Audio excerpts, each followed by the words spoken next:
Il est 8h. Découvrez l'actualité nationale et internationale sur votre radio. Radio Côte d'Ivoire, 88.0. 88.0 Abidjan. 88 FM Abidjan. 24h/24. Radio Côte d'Ivoire. Numéro 1. Numéro 1. Sur l'info. Et le sport. Radio Côte d'Ivoire, c'est l'actualité nationale et internationale. Des points d'information à toutes les heures.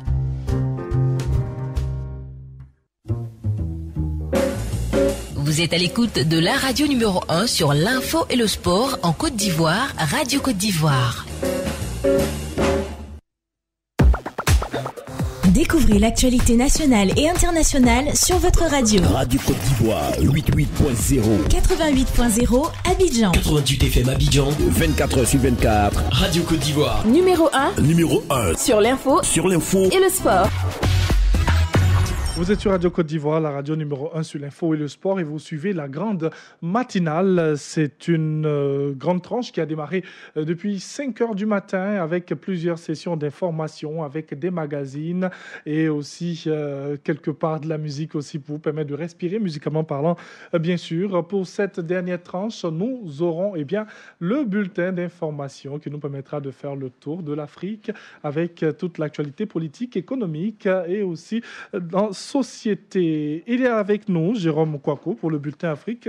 Bonjour Jérôme. Bonjour Thierry Angeval.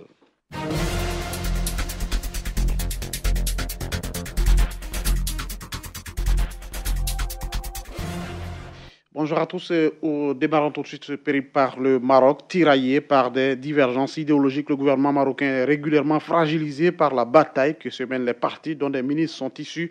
Et pour tenter de remédier à ces épisodes récurrents, une nouvelle charte de bonne conduite gouvernementale sera donc signée aujourd'hui, lundi. Diakité Ibrahim nous explique. Les 5 partis de la majorité signeront une nouvelle charte pour coordonner leur travail le lundi 26 février, selon une source gouvernementale. Le texte trace les grands principes de collaboration entre les différentes sensibilités politiques composant la majorité. Un outil qui paraît d'autant plus utile au Maroc que les majorités gouvernementales ont la particularité d'être particulièrement hétérogènes. Elles réunissent des partis politiques des différents horizons, parfois aux idéologies très contradictoires, comme c'est le cas du Parti du Progrès et du Socialisme et celui du Parti Justice et Développement. Résultat, la collaboration n'est souvent pas évidente et les divergences internes sont légion, essentiellement sur le sujet des libertés individuelles. En cas de différend, la charte agit comme une sorte de compromis, un modus vivendi, témoigne un ancien ministre. Avec cette nouvelle mouture, tous les ministres s'engagent à respecter un socle commun dans l'élaboration de leur politique, à savoir le préambule de la Constitution, dont l'égalité des chances, l'égalité homme-femme, le pluralisme linguistique et culturel ou encore le respect de la vie privée.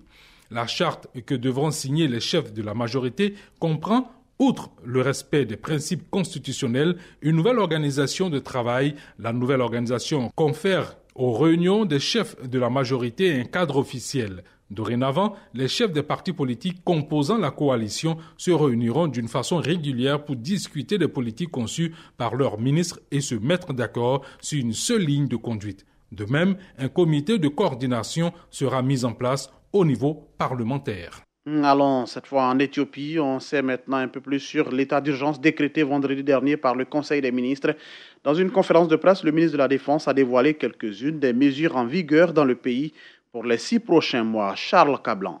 Comme prévu par l'article 93 de la Constitution éthiopienne, le pays est désormais dirigé depuis un poste de commandement. À sa tête figure le Premier ministre démissionnaire, Haïlé Mariam Desalegn. Il a fait part jeudi dernier de sa volonté de quitter ses fonctions, mais il a promis rester aux affaires tant qu'un remplaçant ne lui serait pas trouvé. Figurent également dans ce poste de commandement d'autres personnalités telles que le ministre de la Défense, le vice-premier ministre ainsi que les chefs de l'armée et des services de renseignement. Selon des agences de presse, les manifestations sont sont interdites, mais aussi les publications et écrits incitant à la violence. Certains reporters locaux évoquent 18 mesures précises prises par le gouvernement qui devraient être dévoilées très prochainement. Cette loi d'exception doit durer 6 mois qui peuvent être étendus de 4 mois supplémentaires, mais le Parlement doit encore l'approuver d'ici 2 semaines. Reste à savoir si les partis Amara et Oromo, membres de la coalition au pouvoir, voteront ou non en sa faveur. Selon plusieurs médias locaux, ils seraient plutôt contre ce nouvel état d'urgence. Un état d'urgence décrété dans la foulée de la démission du Premier ministre,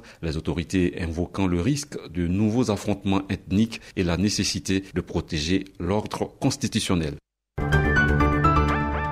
Le Sénégal appelle ses pêcheurs à respecter la réglementation en Guinée-Bissau et dans les pays voisins après l'arraisonnement cette semaine par Bissau de 11 pirogues sénégalaises avec plus de 100 occupants pour pêche sans autorisation. Fleur Kofi. Les gardes-côtes bissau-guinéens ont arraisonné mardi dans le nord du pays 11 embarcations de pêche artisanale du Sénégal avec à bord 107 membres d'équipage, selon un communiqué du ministère sénégalais de la pêche publié ce week-end.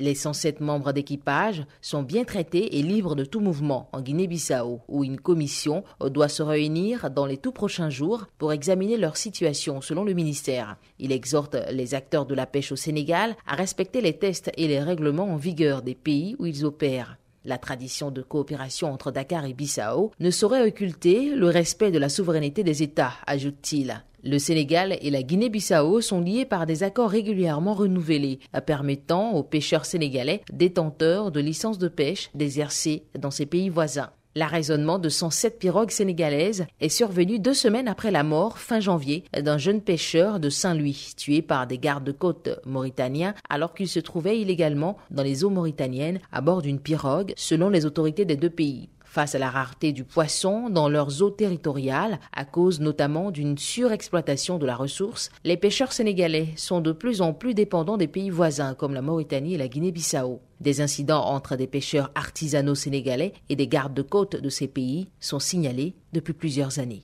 On se rend cette fois en République démocratique du Congo. L'épidémie de choléra menace de se répandre le long du fleuve Congo. Un décès a été constaté à bord d'un bateau dans la province de la Mongala. Adama Bakayoko, explication.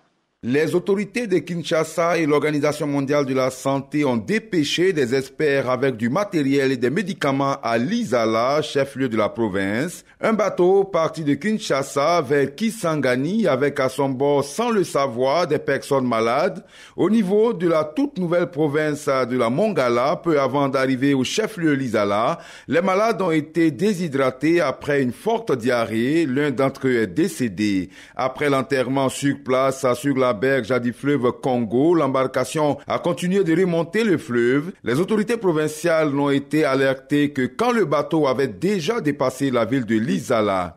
Dès cet instant, nous avons envoyé d'urgence une équipe à la poursuite du bateau. Un malade identifié parmi les passagers a été vite pris en charge, a déclaré le gouverneur de la Mongala, joint au téléphone par RFI. Selon lui, Mbonga, cela explique l'envoi sur place de l'équipe du ministère de la Santé publique.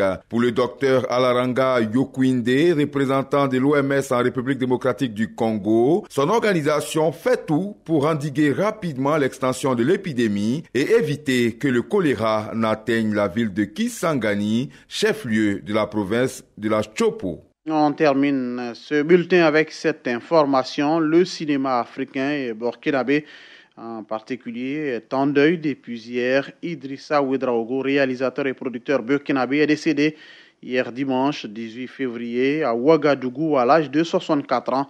Auteur d'une quarantaine de films, Idrissa Ouedraogo a été récompensé dans les plus grands festivals, obtenant notamment le Grand Prix du jury au Festival de Cannes pour le film Tilaï en 1990. Avec sa disparition, l'Afrique perd l'un de ses plus valeureux ambassadeurs dans le domaine de la culture, selon le président Roch Marc Christian Kaboré. Point final de ce bulletin Afrique. Excellente journée à vous tous.